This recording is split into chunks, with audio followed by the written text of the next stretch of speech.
말씀하시고 대단히 감사합니다. 지난 주간에는 우리 미국의 전통적인 추수감사절 그런 목요일을 보냈는데 정말 여러분 즐거운 시간들 다 보냈으리라고 생각을 합니다. 저희 집도 오랜만에 즐거운 그런 시간이 되었습니다. 아들이 멀리서 아들 예배하고 또 손녀딸 또 사돈 예배 이렇게 차로 850마일을 1박 2일로 달려와서 함께 좋은 시간을 며칠 보냈습니다.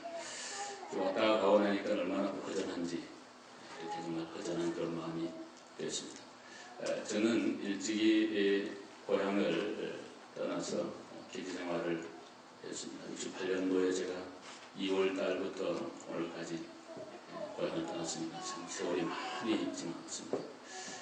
그리고 82년도 4월에 제가 조국을 떠나서 해외 생활을 시작했으니까 30년이 훌쩍 지나고 났습니다. 젊고 이럴 때는 잘 몰랐습니다. 그냥 재미있고 왔다 갔다 하고 또 좀 그런 마음도 들지만은 그래도 그냥 그런가 보다 그런 정도로 생각을 했는데 제가 이제 나이가 들고 또 자녀들이 크고 또 손녀딸도 보고 이렇게 되다 보니까 부모의 마음이 어떻겠나 이런 거를 조금 이해할 것 같습니다. 정말 한 나라에 살아도 그런데 정말 멀리 여러분들 외국에 보내놓고 기도했을 또 많이 아파하고 울었을 그 부모님들의 마음, 그거는 자기가 자식을 낳아서 길러서 멀리 보내보지 않고는 이해할 수 없는 그런 마음이라고 생각합니다. 그것은 하나님의 마음의 형상이기도 합니다. 하나님은 우리를 너무 사랑해서 독생자 외아들을 우리를 위하여 내어주셨습니다. 그 아들을 믿는 모든 사람들은 하나님의 자녀가 되는 권세를 줬습니다. 우리 예수를 구주로 믿으면서 하나님의 자녀가 되었습니다. 자녀들은 부모 마음을 잘 모르는 것 같아요. 저부터도 그렇고 다 잘 모릅니다. 우리가 하나님의 마음을 조금이라도 알 수 있는 것은 우리 자녀들을 길러보면서 부모 마음이 이러니까 하나님 아버지의 마음이 이렇겠구나 조금씩 우리가 짐작 정도 한다고 생각합니다. 이 빌립보서 2장은 초반부에 예수님이 이 땅에 오셨고 그 예수님이 십자가에 달려 돌아갔는데 누구든지 그를 믿으면 구원을 받는다는 기독교의 보편적 진리, 독특한 기독교의 아주 특별한 은혜를 우리에게 말씀 주셨습니다. 우리가 누구든지 예수를 구주로 믿으면 하나님의 자녀가 되었고 그런데 자녀가 된 다음에 지금부터 이제 우리의 신앙생활이 시작이 되고 출발이 된답니다. 내 중심에서 그리스도 중심으로 내 고집을 포기하고 하나님 말씀에 순종하는 끝없는 자기와의 투쟁, 싸움, 이거 신앙생활이고 주님 앞에 설 때에 완성이 된다는 것이 성경의 가르침입니다. 오늘 사도 바울은 그 로마의 옥중에 있습니다. 습기가 많고 추운 로마 옥에서 멀리 오늘의 터키 지역에 있는 필리포 교회 자기가 처음으로 가서 터키가 아니고 오늘의 그리스 지역입니다. 그리스 지역에 있는 이 필리포 교회 교우들을 생각하면서 그 교인들이 정말 하나님의 자녀답게 믿음으로 신앙으로 잘 살기를 원하는 그런 그 진심 어린 마음을 얹어가지고 하는 그러한 설교의 가르침의 내용입니다. 제가 이번에도 느낀 것은 자녀를 향한 부모의 마음은 리밋이 없다고 생각합니다. 주고 또 주고 뭐든지 자녀는 이쁘고 무슨 행동을 하든 어떻게 하든 자녀는 이쁘고 내 모든 거 다 주어도 또 아쉽고 그런 것이 부모의 마음인데 오늘 목회자 사도 바울은 빌립보 교인들을 영적인 자녀로 생각하기 때문에 그런 마음을 갖고 자기가 목회했던 그 교회 교인들이 잘 되기를 원하는 그런 마음으로 간절한 열망으로 오늘 말씀을 하고 있습니다. 하나님의 자녀된 우리들의 삶이 어떻게 되는가? 오늘 성경 말씀 우리 한번 12절을 같이 읽어보겠습니다. 다 같이 시작. 그러므로 나의 사랑하는 자들아 너희가 나으실 때뿐 아니라 더욱 지금 나 없을 때에도 항상 복종하여 두렵고 떨림으로 너희 구원을 이루라. 여기 구원을 이루어 가라는 거예요. 한번 따라하십시다. 너희 구원을 이루라. 구원은 믿음으로 받는 건데 구원을 이루어란 말이 무슨 말인가? 하나님과 인간이 합동하여 구원을 이룬다는 말인가? 절대 그렇지 않습니다. 만약 그렇게 말을 하면 우리 켈빈주의 장로교 신학에서는 저는 그거 맞지 않는 거예요. 구원은 전적인 하나님의 은혜요 선물이요 축복입니다. 믿음으로 받으면 하나님의 다 자녀가 되는 거예요. 그럼 오늘 본문에 구원을 이루어 가라는 이 말은 그렇게 예수를 구주로 믿고 하나님의 자녀가 된 우리는 정말 구원받은 예수를 구주로 믿는 하나님의 성도가 되었다는 증거가 나와야 되는데 그 증거는 두렵고 떨림으로 하나님의 말씀을 복종하는 걸 통해서 내가 믿음으로 구원받았다는 증거를 드러낸다고 말씀하고 있습니다. 여러분, 믿음은 순종으로 증명이 됩니다. 하나님을 믿으시면은 하나님 말씀에 대한 순종이 반드시 따라오게 되어 있습니다. 순종이 없는 믿음은 있을 수가 없어요. 나는 하나님을 믿습니다. 예수를 구주로 믿습니다. 그러면서 말씀에는 저는 관계없는 그런 삶을, 그런 생각을 갖는다면 그분의 구원은 흑우이라는 거예요. 구원은 하나님의 은혜입니다만 구원받은 하나님의 성도는 하나님의 말씀을 복종하고 순종하는 것이 구원받은 성도의 중요한 표시가 됨을 믿으시기를 바랍니다. 히브리서 11장 8절에 보시면 믿음의 조상 아브라함은 믿음으로 아브라함이 구원받을 때 순종하여 그 길을 갔다. 한마디로 말하면 아브라함의 믿음은 순종으로 드러난 거예요. 여러분 생각해 보세요.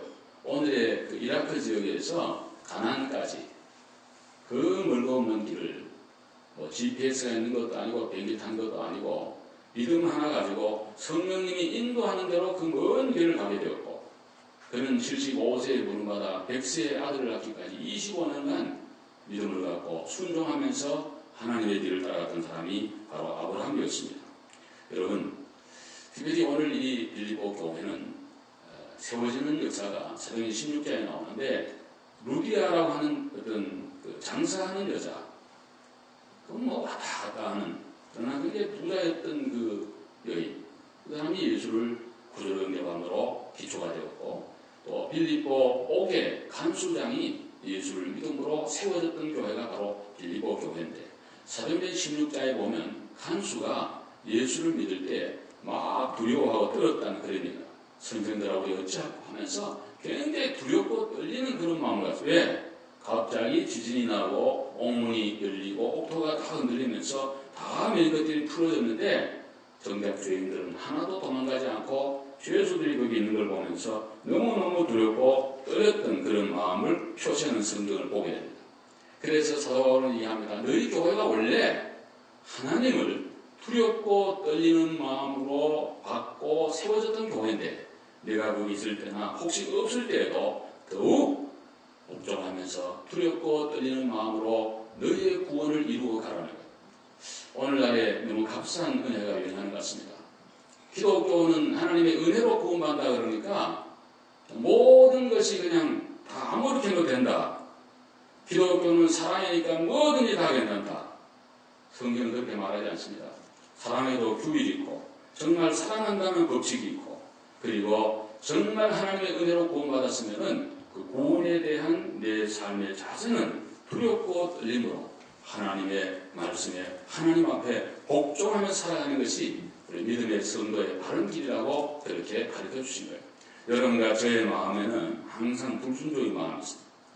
인간은 죄로 인해서 타락이기 때문에 계속 의에스트하고 그냥 컴플레인하고 이런 마음이 인간의 본성이에요. 십자가의 볼로 씻어버리시기를 바랍니다. 오늘도 성령으로 충만하고 말씀으로 새롭게 되어서 예수 믿는 성도는 적어도 하나님에 대하여 말씀에 대하여 복종의 마음이 일어나야 성도가 바로 된 줄로 믿습니다. 여러분과 제가 하나님 말씀을 순종하면 하나님 영광을 받으십니다. 또 자신에게는 하나님의 축복으로 임하게 되는 줄로 믿습니다. 여러분과 저는 순종하면 정말 수제가 맞아요. 하나님 말씀 순종해서 뭐 손해될 거 하나 없이 다 놔주면 축복이 되도록 하나님 그렇게 만들어 주시는 것입니다. 오늘 우리가 특별히 내가 믿음으로 구원받고 말씀으로 순종해서 복받아 간다는 것을 증명하는 게 뭐냐? 하나님은 우리 속에 선한 기쁘신 소원을 두고 행하시기 때문에 여러분 마음속에 제 마음속에 거룩한 욕심이 필요해요. 세상 욕심은 조금 내려놓고 거룩한 영적인 욕심이 여러분 속에 충만하기를 이 시간 축원합니다. 우리 세상 살면서 세상 욕심으로 꽉 차있잖아요. 덕지덕지 붙어있고 끝도 없고 뭐 끝이 없잖아요. 이것은 또 저거 필요하고 막 그러다가 이제 가는 건데 세상에서는 그런 거 다 뭐 하시다가 오늘 교회 왔으니까 정말 좀 내려놓으시고 여러분 속에 소원을 두고 하나님은 일을 하기 때문에 중요한 건 여러분 속에 소원이 지금 있어요. 소원이. 뭔 소원이 있습니까, 여러분? 여러분 예수 그리스도가 여러분 속에 계십니까? 성령님이 여러분 속에 계십니까? 오늘 이러한 그 성령님이 계시고 예수님이 계시고 우리 속에 거룩한 영적인 그런 간절한 열망이 우리 속에 일어나야 된다는 거예요. 나는 믿음의 최고가 되리라. 한번 아멘 합시다. 아멘. 정말 우리 자녀들을 믿음으로 내가 잘 길러버리라. 아멘. 우리 교회도 옛날에 뭐 하바드 가문이 있습니다만 요즘에 요번에 사돈하고 와서 재밌는 농담을 했습니다. 사돈이 하는 말이 우리 손녀딸 그 목사님 아주 공부 열심히 잘 시켜서 하바드 보내도록 그렇게 합시다 그러더라고. 아이고 좋지요. 그랬더니 아들하고 며느리가 딱 있다가 아빠 그 학교는 절대 보내면 안 돼. 왜 그러냐 하니까 거기 간 애들은 공부해서 친구도 하나도 없고 재미 하나도 없어. 거기 간 애들 다 좋잖아. 그러니까 절대로 그렇게 안 돼. 그래서 내가 하여간 예수 잘 믿는 믿음의 딸로 기다라. 그게 제 설교였고 가정 예배하면서 하나님 앞에 감사드리고 어찌됐든 믿음으로 잘 일어놓으면 나머지 문제는 뭐 머리 좋고 열심히 공부하면 좋은 데가 아니고 또 조금 못해도 하나님이 주신 군복이고 다 길이고 축복이 있는 거니까 그것이 중요한 거 아니고 제일 중요한 건 영적으로 거룩한 소원을 여러분 꼭 가지시길 바랍니다. 그것이 반드시 있어야 돼요. 우리 교회를 하나님께서 크게 복 주실 줄로 믿습니다. 이런 그 확신과 소원과 소망이 여러분 속 있게 되기를 바라고요. 저는 우리 교회를 섬기면서 처음부터 오늘까지 늘 하나 중간에 딱 잡고 있는 우리 교회를 말씀 중심으로 잘 하고 그 다음에 평화가 넘치는 그런 교회로 세우기를 애써왔습니다. 앞으로도 그 마음은 변함이 없을 것이고 어찌됐든 그런 소원을 갖고 여러분과 제가 교회를 섬기고 하나님의 말씀을 잘 순복해서 여러분과 제 구원이 증명되어지고 증명될 뿐 아니라 여러분 생에 크게 복이 되고 은혜가 될 수 있기를 주의 이름으로 축원합니다. 그 다음에 오늘 본문 말씀 14절 말씀을 보시면요. 같이 한번 읽읍시다. 다 같이 시작. 모든 일을 원망과 시비가 없이 하라. 아멘. 모든 일에 원망과 시비가 없이 하라. 그리스도인의 삶의 특징은 감사요 기쁨입니다. 해len에 평화가 있어야 돼요. 뭐 이것저것 다 있어도 마음에 감사가 사라지고 평화가 없으면 예수 믿는 성도의 그 기쁨이 없고 또 재미가 없고 특징이 안 되는 거예요. 그러니까 예수 믿는 사람은 항상 마음에 감사한 마음이 있어야 되고 기쁨이 또 있어야 돼요. 오늘 성경에 원망과 시비를 없이 하라 그랬는데 원망이라고 하는 것은 마음에 있는 불평을 밖으로 드러내는 게 원망이고 시비라고 하는 건 내 마음속에 일어나는 내적인 이의를 제기하는 논쟁하는 그런 표현. 어디 보면 말의 단어의 순서가 바뀌는데 어디 보면 시비와 원망을 없이 하라. 마음속에 그런 것도 없이 하고 입으로 뱉어내는 불평이 없어야 돼요. 참 재밌는 거는요. 우리 교우들 얘기하는 게 아니라 일반적으로 제너럴한 얘기인데요. 이렇게 사람을 대해보면 불평하는 사람은 평생 불평해요. 애니타임 언제든지 사사로운 건 한 번도 뭐 좋다 잘한다 뭐 정말 수고합니다 정리합니다 뭐 이런 거 없어. 그냥 습관이 체질이야. 아주. 또 감사하는 분들은 항상 감사해. 그것도 체질. 우리가 어떤 일에 건전한 의견을 내고 건설적인 그런 걸 내는 건 반드시 있어요. 그래야 가정도 교회도 사회도 조직도 국가도 발전이 있어요. 아멘 합시다. 아멘. 그 반드시 그거 필요합니다. 그거 없으면 발전이 안 돼요. 퇴보돼요. 그러나 사단은 원망하고 시비하는 그런 자세는 하나님 기뻐하지 않습니다. 그리고 자신이 이제 망하는 거예요. 신기하다. 이상하죠? 계속 그렇게 하다 보면 평생 그리 살면 평생 그리 산 거예요. 오늘 감사하시고 또 내일 또 감사하시고 감사로 일생을 마치시기를 주의 이름으로 축원합니다. 출애굽기 15장에 보시면 광야에 온 이스라엘 민족이 마라에서 물이 없다고 막 쓴물이 어떻게 뭐냐 말이야. 17장에 보면 리비딤이라는 곳에 가는데 그 오아시스에 그 사실 가보면 리비딤을 가본 적이 있는데 여기서 또 물이 없다고 야단을 하고 가요. 근데 오고 많은 대상 한 명이 모세야 모세 지도자 모세. 그래서 모세가 뭔 죄가 있어 모세가 자기가 무슨 이스라엘 민족을 인도한다고 자원한 것도 아니고요. 하나님이 포르스한 거지. 계속 가라고 억지로 등등 밀어가지고 갔고 정말 죽을 고생을 하면서 여러분 10명을 인도한다는 것도 어렵잖아요. 10명 모시고 여행 가보세요. 얼마나 어려운가. 시간도 제대로 안 맞추고 꼭 문제 일으키고 힘들어요. 근데 이렇게 많은 이스라엘 민족 공동체를 인도해가는 이 모세를 향하여 아이고 모세 선생님 지도자님 대통령님 수고합니다. 내가 있잖아요. 힘내세요. 격려하고 이렇게 해줘도 어려운데 문제만 생기면 좋은 데 하나도 없고 문제만 생기면 돌을 들어 치려고 이렇게 하니까 얼마나 모세가 힘이 많이 들었겠어. 그래서 오늘 성경은 말합니다. 주의 교회 이래 원망과 시비가 없이 하라. 왜? 고의 조건들이 나오지 않습니까? 13절에 아까 말씀드린 대로 하나님은 너희들 마음속에 소원, 선한 소원을 두고 행하시는데 내 마음에 시비가 원망했으면 하나님의 거룩한 소원과 영적 열망이 있을 자리가 없잖아요. 여러분 그런 건 이 시간 주의 이름으로 물리치시기를 바랍니다. 물리쳐. 평생을 그렇게 사시겠어요? 그러면 안 되지 정말. 그건 너무 정말 불쌍하잖아. 불행하잖아. 그리고 너무 허무하잖아요. 인생을. 일부에도 그런 말씀 드렸습니다만 연세 드신 어른들이 계시는데 인생을 살아보면 별거 아니에요. 정말 다 그렇다고. 어느 시기에 가면 더 어떻다. 그런 거 없습니다.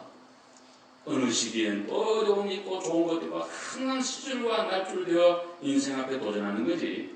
항상 그때가 되면 모든 날이 모든 시간이 아름답고 행복하고 즐겁기만 할까요? 그렇지 않습니다. 항상 두 가지 시절을 알수록 오는 거예요. 그러니까 지금이 또 제일 좋은 날이고 행복한 날이요 축복의 날이에요. 아름다운 날이에요. 가장 아름다운 날은 아직도 우리가 보지 않았습니다. 주님 앞에 설 때 가장 영광스러운 날이 저 여러분 앞에 찬란하게 하늘 가는 밝은 길이 되어 예비되어 있는 줄로 믿으시길 바랍니다. 이 땅을 살면서 힘들고 어려워도 원망 시비는 다 버리시기를 간절히 바랍니다. 정말 그리 행복이 있습니다. 누구 때문에 무엇 때문에 심지어 하나님 때문에 내가 왜 그랬지? 왜 그때 거기에 갔지? 왜 그렇게 만났지? 왜 저렇게 됐지? 자꾸 꼬리에 꼬리 원인자를 계속해서 하다 보면은 하나님에게까지 결국 원망이 가기 때문에 그런 인생은 참으로 후회한 인생이요. 많은 후회로 눈물로 인생을 다 마치기 때문에 중요한 것은 내 생애와 삶을 감사로 골로새서 2장 7절에 보시면 너의 감사함을 넘치게 하라. 감사함을 넘치게 하시기 바랍니다. 하나님의 은혜가 임하게 될 줄 믿습니다. 그 이유는 뭔가 하니까 오늘 이 본문에 분명히 말씀했습니다. 15절에 제가 한번 천천히 읽어드리겠습니다. 이는 원망과 시비가 없이 해될 이유가 무엇이고 하니 너희가 흠이 없고 순종하여 어그러지고 거스르는 세대 가운데서 하나님의 흠없는 자녀로 세상에서 그들 가운데 빛들로 나타내며 원망과 시비가 없어야 될 이유가 뭔가 하니까 배어간 세대에 흠없이 살기 위함이다. 정말 시대는 배어간 것 같습니다. 제가 볼 때. 사람들에게서는 무슨 소망이 있겠습니까? 인간들은 저를 포함 우리 모두는 죄악투성이고요. 생각하는 것이 죄요, 말하는 것이 죄요.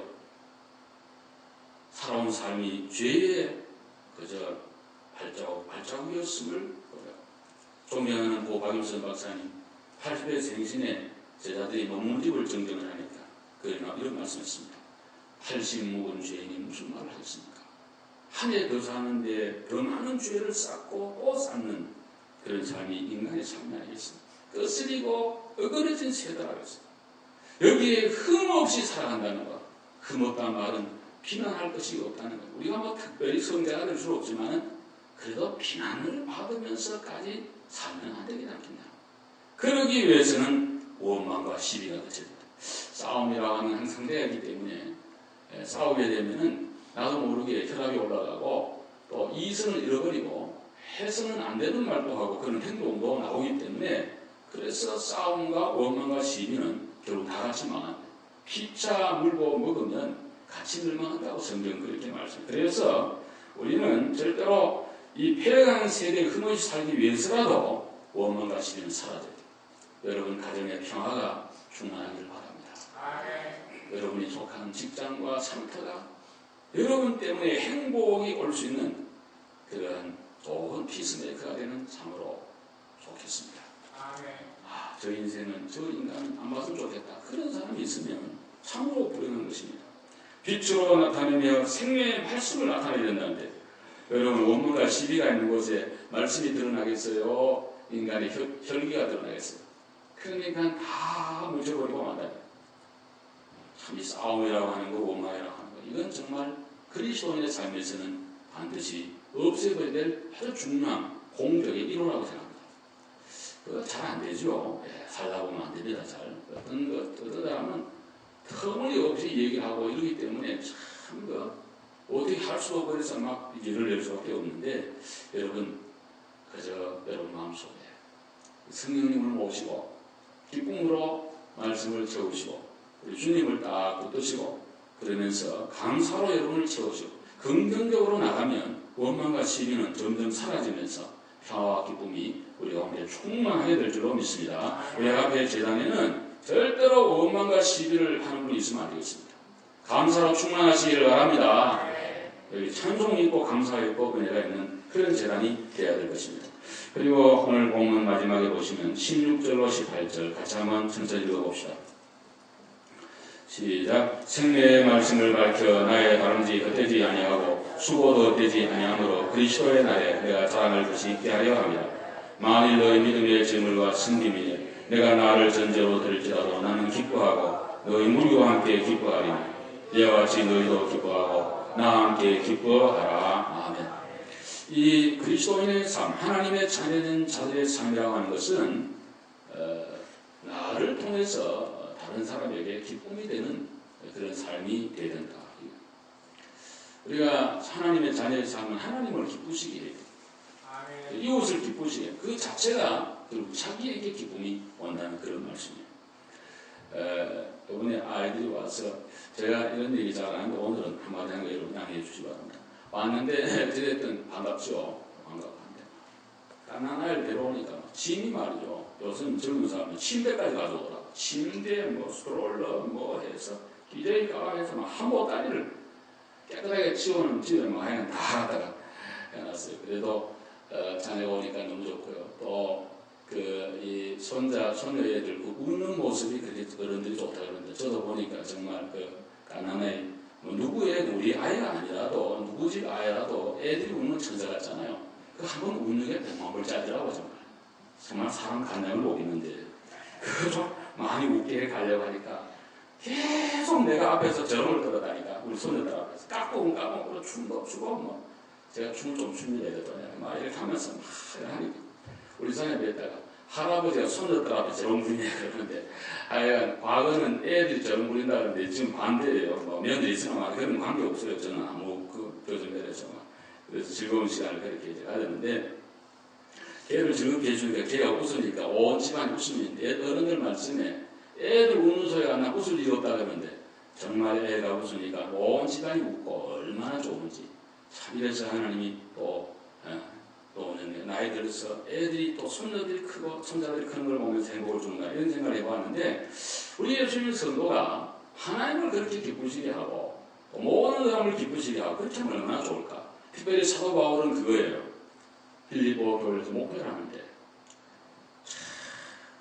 여러분 장애 하나 기르는 것도 정말 정성이 들어가죠. 그거 기저귀 치우고 젖 먹이고 지어가지고 좀 제가 안 하고 그러는데 우리 애들 제가 그렇게 많이 못 하면서요. 우리 사람이 너무 고생하고 그때 그때는 바쁘게 하다가 하나 많이 못 하는데 손녀딸 좀 안고서 얼마나 팔도 아프고 그러는지 아유 정말 힘들구나 애기들은 이렇게 뭐 우는데 왜 우는지도 모르니까 이게 뭐 어떻게 할 수도 없고. 근데 목회의 길이라고 하는 것은 결국 그런 거와 같은 걸 원인이잖아요. 목회는 사람을 기르는 거, 영혼을 기르는 거고 이런 거기 때문에 아버지의 심정이 필요하고 하다 보면 똥 싸는 사람도 있고 뭐 대드는 사람도 있고 뭐 이런 사람도 있고 다 그런 거지. 하면 품어줘야 되는 게 목사의 입장이고 목회의 입장이고 이 빌립보 교회를 향해서 하는 말이 여러분들이 믿음 생활을 잘 해주셔야 예수님 재림할 때 내가 예수님 내가 빌립보 교회인데 이렇게 했는데 예수님 너무 좋죠. 자랑하고 싶은 그런 마음이 바로 있다는 거예요. 그 자랑거리가 되기 위해서 여러분들이 좀 믿음으로 잘 살고 좀 기뻐하고 좀 신앙생활 잘 해주십사 하는 그런 당부의 말씀을 사도 바울이 하고 있는 거예요. 목회자의 기쁨은 다른 데 있는 것이 아니라 교인들이 믿음생활 잘하고 교회가 평화가 있고 부흥하고 정말 선교가 힘있게 나가고 모든 일이 이렇게 될 때 밥을 먹지 않아도 기쁘고 감사하고 이렇게 되는 거예요. 오늘 두 가지 그 비유를 들었는데 운동 경기자의 비유를 들었어요. 여러분 옛날에 42.195km 마라톤을 뛰는데요. 그 하기 위해서 얼마나 연습을 많이 합니까? 연습을 많이 해가지고 마지막 뛰었는데 꼴인 줄 아는데 당신 불합격이요. 그거는 법대로 안 했습니다 하면서 그렇게 한다면 얼마나 그때는 그 경기가 되느냐. 또 하나는 여기 그때 수고한다는 말은 옷감을 짜는 거에 비교하는 건데요. 사도 바울은 텐트 메이커예요. 옛날에는 그 텐트 파는 거가 굉장히 아주 돈을 많이 버는 직업이었다고요. 왜냐하면 좀 유목시대고 또 왔다 갔다 하고 그러니까 텐트를 많이 하는데 사도 바울이 한번 그걸 손으로 수공으로 뜨는 거죠. 다 만들었는데 마지막 검사하는데 흠이서 안 됩니다. 이거 불량품이다. 그러면은 얼마나 마음이 아프겠네요. 자기가 목표를 하면서 빌립보 교회를 향해서 정말 운동 경기자처럼 텐트를 깁는 텐트의 마음으로 텐트 메이커의 마음으로 정말 한 뜸 한 뜸 쫙 이렇게 했는데 마지막에 그것이 다 헛수고로 가고 만다면 너무나 인생이 흠모하고 정말 안타깝다. 그래서 여러분들 아무쪼록 믿음으로 잘 살아라. 우리 한번 16절 한번 크게 한번 읽읍시다. 시작. 생명의 말씀을 밝혀 나의 다름질이 헛되지 아니하고 수고도 헛되지 아니하므로 그리스도의 날에 내가 자랑할 것이 있게 하려 함이라. 아멘. 그리스도의 날이라고 하는 재림의 날이죠. 공 개인이 주 앞에 갈 때를 말하는 거죠.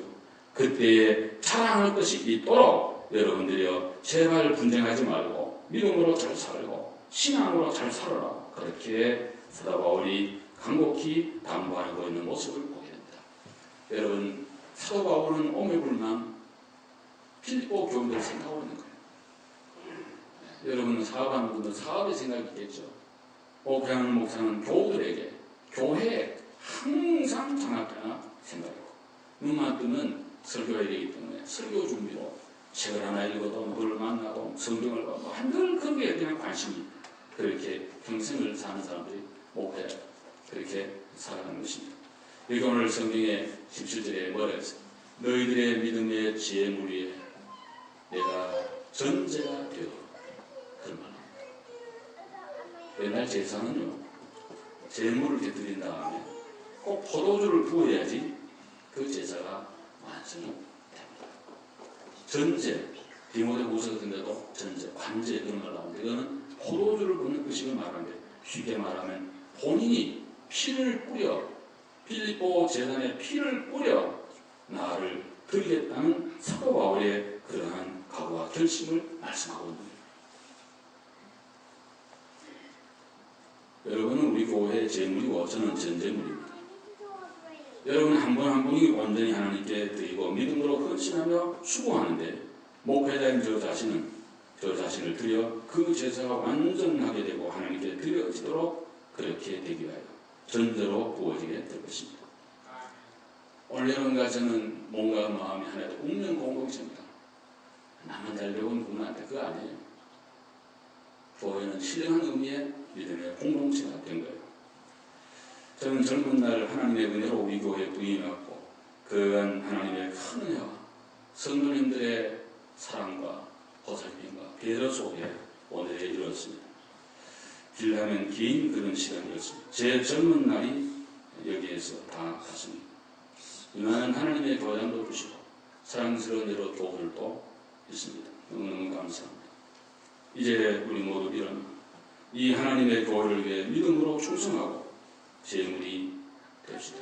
저는 기꺼이 여러분을 향하여 이 재단의 전제가 될 것입니다. 제가 무슨 부경화를 바라고 목사가 됐겠습니까? 그렇다면 정치를 했거나 혹은 교수가 되지 않았을까 그런 생각을 가끔 해보곤 합니다. 저는 주님의 은혜로 제 자신이 가진 달란트나 자격이나 이런 것보다도 전부 마음대로 하나님이 주셨습니다. 늘 하나님의 은혜를 감사하는 그런 마음입니다. 이제 우리 모두 하나님의 거룩한 교회, 오늘 본문에 있는 말씀처럼 17절 만일 너희 믿음의 제물과 승림 위에 내가 나를 전제로 드릴지라도 나는 기뻐하고 너의 무리와 함께 기뻐하리니 이와 같이 너희도 기뻐하고 나와 함께 기뻐하라. 아멘. 즐거운 마음으로 서로서로를 헌신하면서 하나님의 교회를 세워간다는 그런 말씀입니다. 저는 늘 마음에 그런 마음이 있습니다. 우리 교회를 잘 이렇게 정말 목회를 하고 정말 하나님이 기뻐하는 그런 좋은 교회를 이렇게 잘 하기를 원하는 그런 마음이 제 마음에 늘 소원이고 그 일을 위해서는 제가 할 수 있는 영양껏 저는 한번 죽음을 통과한 사람이고 덤으로 사는 인생인데 제가 무엇이 두렵고 무엇을 아끼고 무엇이 뭐가 있겠으며 저는 아무런 그런 마음이 벌써 없었고 또 지금도 물론이고 앞으로도 그렇게 살 것입니다. 여러분과 저는 몸과 마음이 하나가 되고 특별히 제 자신을 들여 여러분을 섬기면서 우리 교회를 반듯하게 주님의 거룩한 영광이 충만한 그러한 귀한 교회로 섬기기를 간절히 소원합니다. 이 은혜가 우리 모두 함께하기를 간절히 바랍니다. 기도하겠습니다. 자비로우신 하나님 감사합니다. 하나님 은혜로 하나님의 자녀가 된 저희들 심각하게 생각하지 않고 항상 가볍게 생각하면서 신앙생활할 때가 많습니다. 두렵고 떨림으로 복종하면서 구원을 이루고 가라고 말씀하신 주님, 오늘도 내가 믿음이 있는가, 정말 구원받은 하나님의 자녀인가를 확증할 수 있는 저희들에게 은혜를 내려 주시옵시고, 우리가 살아가면서 시비와 원망과 시비가 우리 속에 있을 수가 있는데 주의 모든 것을 다 물리치고 하나님의 말씀, 성령, 감사, 기쁨, 소망으로 충만하게 해주셔서 늘 그렇게 살도록 은혜를 내리고 주시옵시고, 이제 우리 모두 하나님을 기쁘시게 하고 이웃을 기쁘시게 하며 특별히 우리 목회자와 또 성도들과 목회자 사이에 서로 전제가 되고 믿음의 제물이 되어 이 아름답고 귀한 피로 값주어 사신 하나님의 교회 영광을 드러낼 수 있는 일에 우리 모두 쓰임받는 불쏘시개와 헌신자들 녹아지는 초들이 되도록 주께서 은혜를 더하여 주시옵시고 큰 은총을 베풀어 주옵소서. 오늘 주신 하나님 앞에 감사드리며 예수님의 이름으로 기도 올려옵나이다.